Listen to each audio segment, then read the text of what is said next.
O ano na? Ano na yung nangyari sa voting nyo? Pinahagi nyo, ginawa nyo online. Ano nangyari sa online nyo?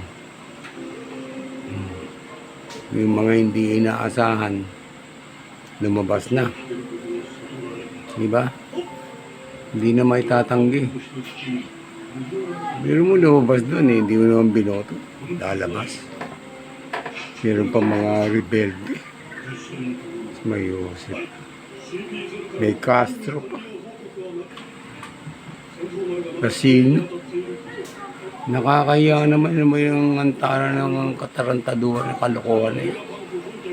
Gusto niyo yata talaga ng magkagulo ah. Antara na yung ginagawa niyo eh. Nagpapa-election pa kayo, nagagalit pa kayo pagka yung may nagsasuggest sa inyo na yung una eh na wag i-tap sa internet. Nagalit kayo. No? Sabi nyo aha. Tapos ang ginawa nyo, medyo sablay doon. Nabuko na, online naman.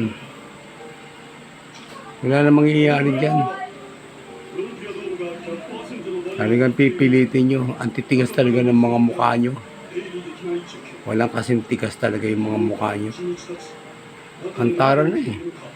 Isipin mo yung mga hindi mo naman kilala, hindi mo nakala kung sino yung mga pangalan na lumalabas doon eh. Hindi mo naman alam kung sino yun. Bigla na nalalabas. Bukod dun sa malaki ang bilyon-bilyon na binagsak dyan, pera pa yung per head. Kung sino yung mga nagbigay ng malaki-laki. Diba? Yung mga kasi-kasino na yun, hindi saka yung mga kung ano-ano, hindi talaga lalabas yan. Wala sa isip ng mga tao yan. Lumalabas. Nakakahiya na. Dapat yan eh, hindi yan discounted lahat. Yung online na yan, wala naman yan sa batas.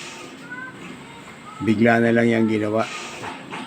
Hindi dumaan sa hearing, hindi dumaan sa approve ng mga tao, approve ng Kongreso, approve ng Senado.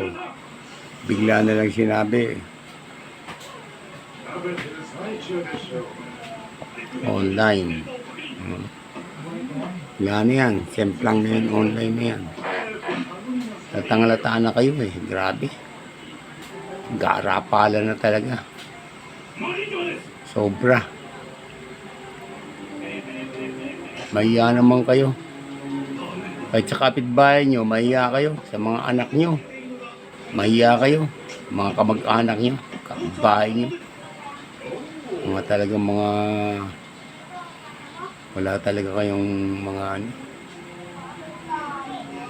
Huwag nyo nang pilitin. Ayaw na sa inyo. Huwag nyo nang pilitin.